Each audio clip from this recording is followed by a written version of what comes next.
हम बात करेंगे प्रोस्टेट इनलार्जमेंट के बारे में। ये एक ओल्ड एज लोगों की बहुत ही कॉमन प्रॉब्लम है। इसको हम BPH या बेनाइन प्रोस्टेट इनलार्जमेंट भी बोलते हैं। तो आज मैं आपको बताऊंगी कि BPH यानी कि बेनाइन प्रोस्टेट हाइपरट्रॉफी क्या होती है और इसके क्या क्या सिम्टम्स होते हैं और किन लोगों को ये बीमारी होने के चांसेस ज़्यादा होते हैं, और इसके साथ साथ आप कैसे और बीमारियों से डिफ्रेंशिएट करेंगे ये प्रोस्टेट की वजह से प्रॉब्लम हो रही है या कोई और भी इन्फेक्शन है जिसकी वजह से ये सारे सिम्टम्स दिख रहे हैं। इसमें मैं आपको डिफरेंशियल डायग्नोसिस भी बताऊंगी। इसके बाद सबसे लास्ट में बात करेंगे दोस्तों कौन सी होम्योपैथिक मेडिसिन है। हेलो एवरीवन, मैं हूँ डॉक्टर प्रीति, आपका बहुत बहुत स्वागत करती हूँ मेरे यूट्यूब चैनल में। जो मेरे चैनल पर पहली बार आए हैं वो मेरे चैनल को सब्सक्राइब करना बिल्कुल ना भूलें और बेल आइकन को भी प्रेस कर दें जिससे कि मेरे आगे आने वाले वीडियो के बारे में आपको नोटिफिकेशन मिलता रहे। चलिए स्टार्ट करते हैं। प्रोस्टेट इनलार्जमेंट यानी कि BPH बेनाइन प्रोस्टेट हाइपरट्रॉफी, इसके ये मेडिकल टर्म हैं। ये बेनाइन प्रोस्टेट हाइपरट्रॉफी को बोलते हैं non cancerous abnormal growth of prostate gland. Specially ये ओल्ड एज के लोगों में ही देखने को मिलती हैं। उसके पीछे भी बहुत सारे रीजंस होते हैं। BPH की वजह से आपको बहुत सारी प्रॉब्लम फेस करनी पड़ती है, जैसे कि आपको बार बार यूरिन इन्फेक्शन लग सकता है, साथ साथ आपको यूरिन पास करने में भी एक्जर्शन यानी कि प्रेशर लगाना पड़ सकता है। इसके साथ साथ आप में यूरिन फ्रिक्वेंसी भी बढ़ सकती है। तो दोस्तों अब हम बात करते हैं कि ऐसे कौन से लोग हैं जिनको BPH होने की टेंडेंसी ज़्यादा होती है। कि दोस्तों मैंने बताया कि ये ओल्ड एज के पर्सन की ही बीमारी होती है।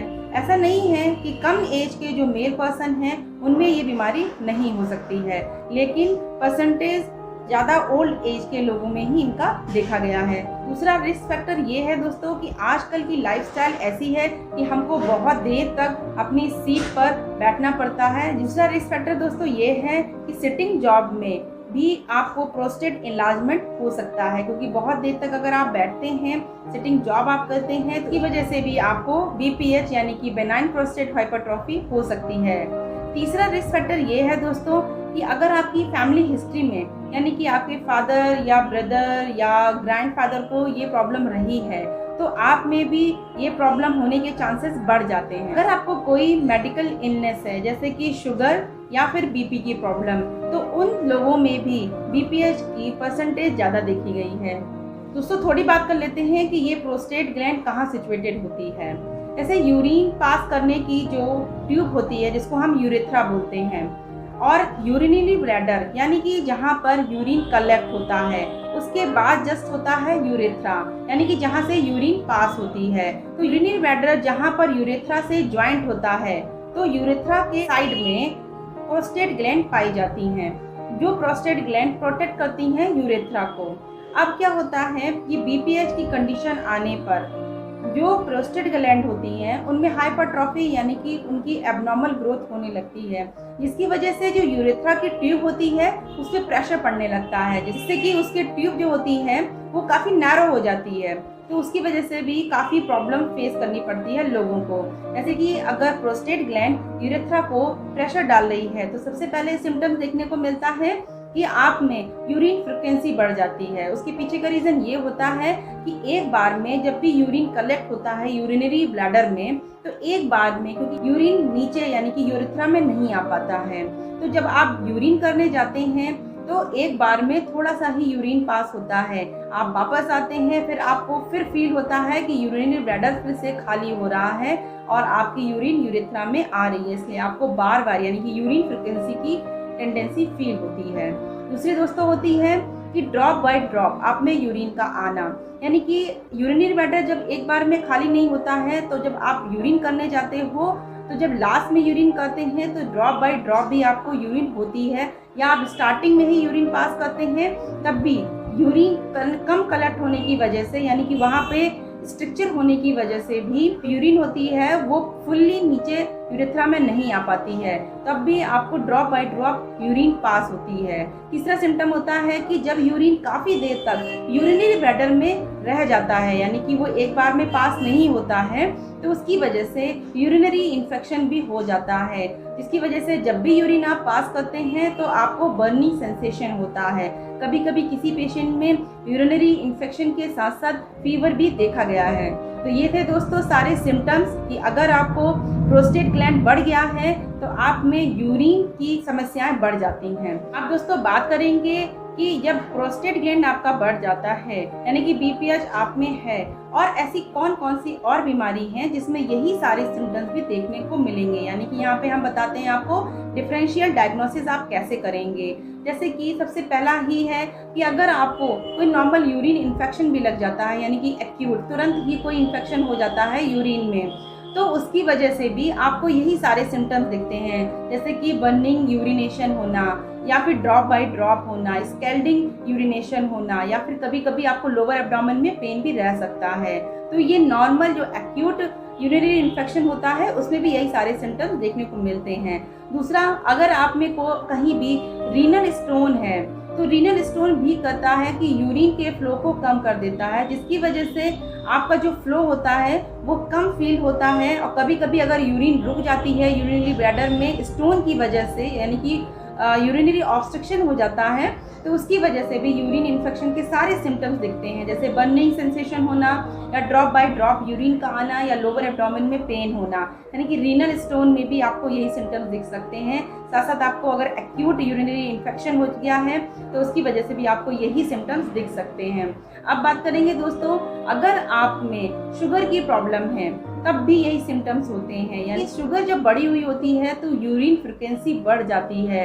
तो यूरिन फ्रिक्वेंसी जब बढ़ती है तो आपको यही फील होता है कि ये हमें BPH की वजह से हो रहा है या शुगर बढ़ने की वजह से हो रहा है। तो इस चीज़ की हमें डिफ्रेंशिएट करने की ज़्यादा ज़रूरत पड़ जाती है। बात करते हैं, अगर कहीं भी आपके यूरेथ्रा में स्कैरिंग हो गई है। स्कैरिंग मतलब कि किसी भी, जैसे कोई पर्सन होते हैं तो अगर कोई मेडिकल इलनेस उनको रही हो तो उस सर्जरी के दौरान या इलनेस के दौरान उनमें कैथेटर यूज़ किया गया हो, तो जब कैथेटर यूज़ करते हैं तो वहाँ पर एक स्कार बन जाता है। काफ़ी लंबे टाइम तक अगर यूज़ किया होता है कैथेटर तो उसकी वजह से यूरेथ्रा में स्कार बन जाता है, जिससे कि जो यूरेथ्रा का साइज होता है, यानी कि जो ट्यूब होती है वो नैरो हो जाती है। तो उसकी वजह से भी आपको यही सारे सिम्टम्स दिखते हैं, जैसे कि आप में यूरिन फ्रिक्वेंसी बढ़ जाना या फिर ड्रॉप बाय ड्रॉप यूरिन का आना। दोस्तों बात करते हैं, अगर प्रोस्टेट ग्लैंड का ही इन्फ्लेमेशन हो गया हो, यानी कि वहाँ पर कुछ भी इन्फेक्शन हो गया हो, वो वहाँ की जो सेल्स हैं वो ग्रोथ कर गई हों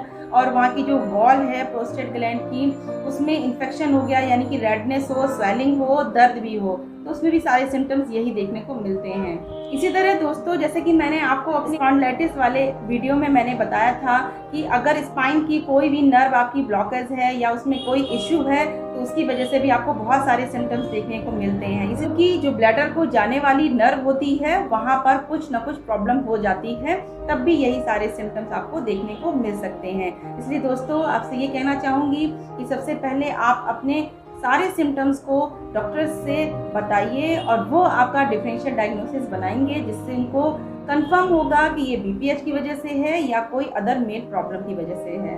तो अब बात कर लेते हैं इसकी होम्योपैथिक मेडिसिन, आखिर आप कौन सी मेडिसिन लेंगे जिसकी वजह से आपको ये प्रॉब्लम आप फेस नहीं करेंगे।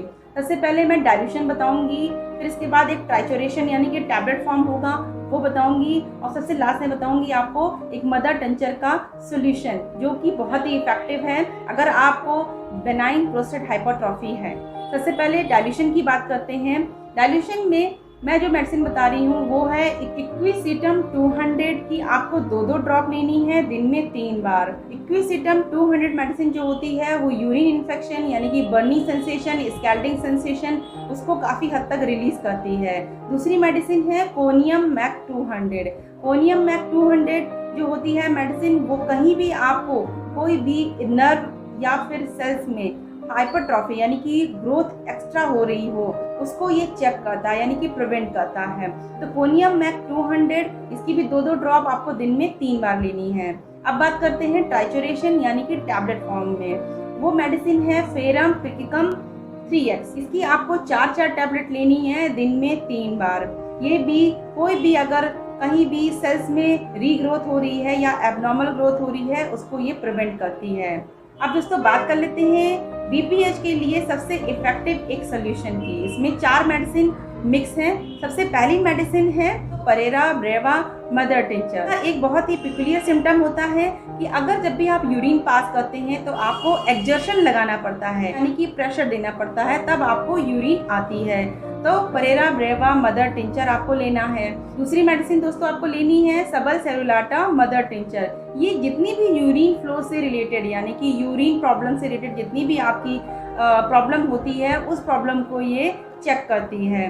तीसरी मेडिसिन दोस्तों है हाइड्रेंजिया मदर टिंचर। बहुत लोगों को पता होगा कि जो हाइड्रेंजिया मदर टिंचर है वो रीनल स्टोन में बहुत ही अच्छी कारगर मेडिसिन है, क्योंकि हाइड्रेंजिया का ही काम होता है यूरिन फ्लो को बनाए रखना, और कहीं भी कोई भी स्ट्रक्चर है या फिर कहीं भी कोई भी नैरोइंग है उसको ये खोलती है। तो हाइड्रेंजिया मदर टिंचर भी आपको तीसरी मेडिसिन लेना है।